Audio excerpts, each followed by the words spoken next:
curvy eller? We have made an analysis of the poem composed upon Westminster Bridge by William Wordsworth, and he wrote it in the 3rd of September 1802 at Westminster Bridge in London, England. And it's a description of London as seen from the bridge an early morning, and it's his interpretation of it because it's seen from his eyes.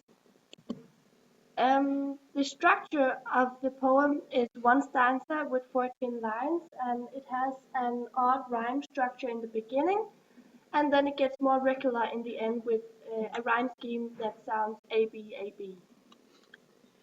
The setting is in London, England, 1802, in September and early morning. Therefore, the city is silent and most people are not awake yet.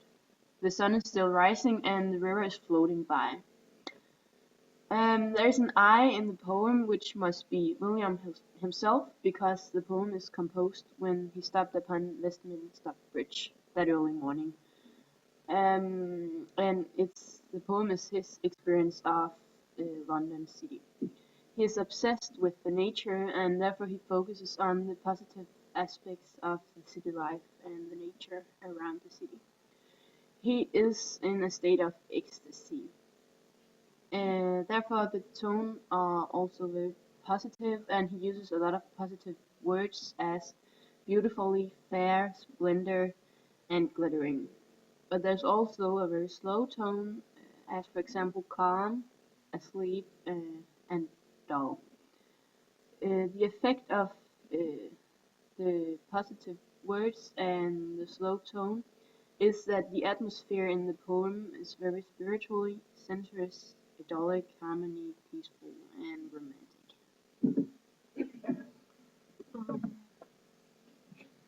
All right. He uses a metaphor in line 14, yeah, which says all that mighty heart is lying still, and that's a metaphor because the heart is a metaphor for the city. Because when the city is awake, the heart beats.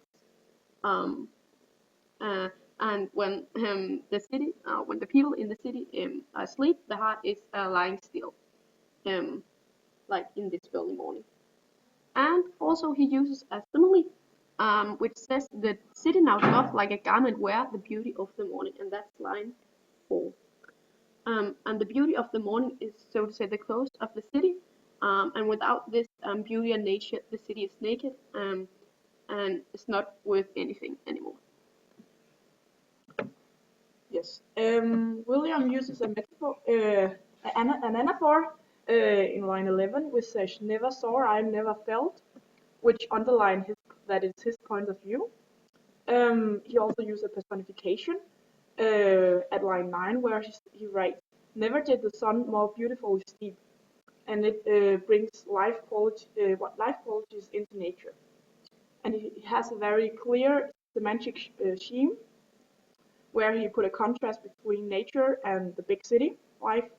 He uses words as earth, hill, field, sky, river, valley, air, and rock, which belong to nature, and words as ships, tower, domes,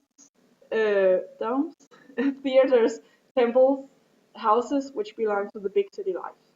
And the title of the text is, as said, composed upon Westminster Bridge, and it gives the effect that the writer, William, has just stopped upon the bridge and wrote down everything that he saw that early morning. The main theme of the poem is the contrast between what's natural and what's artificial. Also, the message which William Wordsworth is trying to deliver through the poem is that nature is everywhere. It's all over the world, and that it has a will of its own, that mankind cannot control what's natural. Also, he's trying to explain that city life doesn't have to be chaotic and stressful. If you focus on the natural aspects of the world, you can have a calm and good life in a big city.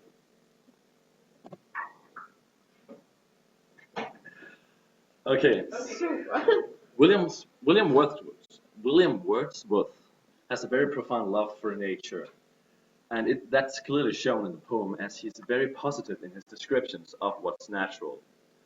Also, the poem is written in the Romantic period, And literature in that period focuses very much upon what's natural in the world and what's spiritual in the human species itself. And that's also clearly shown in the poem.